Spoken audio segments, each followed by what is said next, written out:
দেবরের বউ যখন বলে দুইটা মেয়ে হইছে আবারও পেট বাজাইছে, আবারও যদি মেয়ে হয় তাহলে তোমাদের দায়িত্ব আমি নিতে পারবো না। আমার শাশুড়ি আরো বলল, বৌমা তুমি জানো যেহেতু তোমার স্বামী পঙ্গু, তুমি কেন কোন সাহসে আবারও বাচ্চা নিতে সিদ্ধান্ত নিলে? আমি তখন আমতা আমতা গলায় বললাম, আপনার বড় ছেলে বলেছে আগে যেহেতু দুইটা মেয়ে হয়েছে, এবার যদি একটা ছেলে সন্তান দেয় আল্লাহ।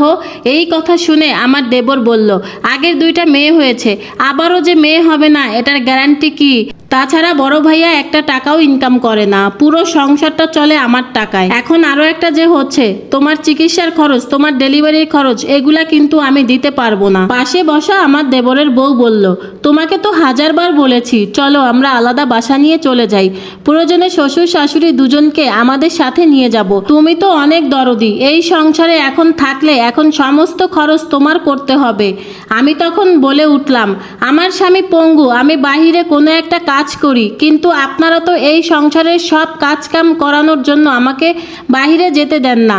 সাথে সাথে আমার শাশুড়ি বলল, যেহেতু আমার ছেলে এই সংসারের সমস্ত খরচ দেয় ও তার বউ কাজ করতে পারবে না, এটাই তো স্বাভাবিক। আর এখন তুমি বাহিরে কাজে গেলে তোমার দুটো মেয়ে দেখাশোনার সাথে তোমার স্বামীর দেখাশোনা এগুলা কে করবে? তখন আমার ছোট যা বলে উঠল, মা আপনি বড় ভাবিকে বলে দিয়েন উনার গর্ভের সন্তানের কোনো দায়িত্ব আমরা নিতে পারবো না। ডেলিভারির খরচ ও ডাক্তার খরচ এসব যেন উনি উনার বাপের বাড়ি থেকে নিয়ে এসে করে। এমনিতেই আপনার ছোট ছেলে তার বড় ভাইয়ের সংসার টানতে টানতে অন্ধকার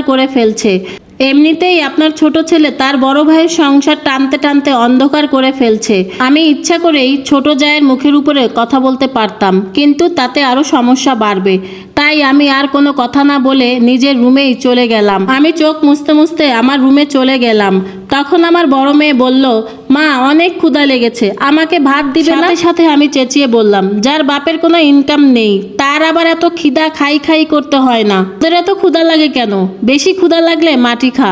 আমার স্বামী আমার এমন ব্যবহার দেখে বলল, কি হয়েছে ইভা, তুমি বাচ্চাদের সাথে এমন ব্যবহার কেন করছো? রাগ যেন আরো আমার বেশি বেড়ে গেল। আমি কাঁদতে কাঁদতে বললাম, তোমার ইনকাম নাই 2 টাকারও, এই সংসারে দিতে পারো না, তার জন্য আমাকে প্রতিনিয়ত ওদের কাছে কথা শুনতে হয়। আমি মেয়েদেরকে ভাত খাওয়ানোর জন্য ডাইনিং এ টেবিলে নিয়ে গেলাম, সাথে সাথেই তোমার ছোট ভাই বলল, দুটো মেয়ে থাকা শর্ত কেন আবার আমি বাচ্চা নিতে গেলাম? তুমিই বলো, এই বাচ্চা নেওয়ার বিন্দুমাত্র ইচ্ছা কি আমার ছিল?